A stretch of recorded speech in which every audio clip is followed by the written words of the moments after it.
Iwan Fals tegaskan tak terikat partai politik manapun. Pria bernama asli Virgiawan Liestanto ini dijelaskan tak terikat partai politik serta pasangan calon presiden manapun. Adapun hal ini diketahui dari surat edaran yang dibagikan manajemennya dan diposting oleh Iwan Fals di Instagram.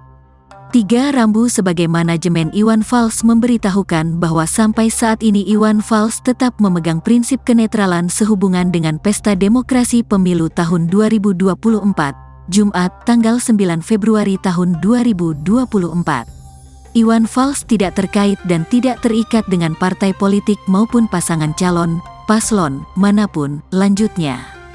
Dengan begitu belakangan ini manajemen sangat selektif untuk memilih konser manapun.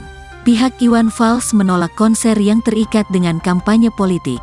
Pertunjukan-pertunjukan Iwan Fals selalu menitik beratkan secara tertulis dalam kontrak kerjasama untuk tidak berkaitan atau tidak digunakan untuk kebutuhan politik, termasuk untuk kepentingan kampanye, jelas manajemen.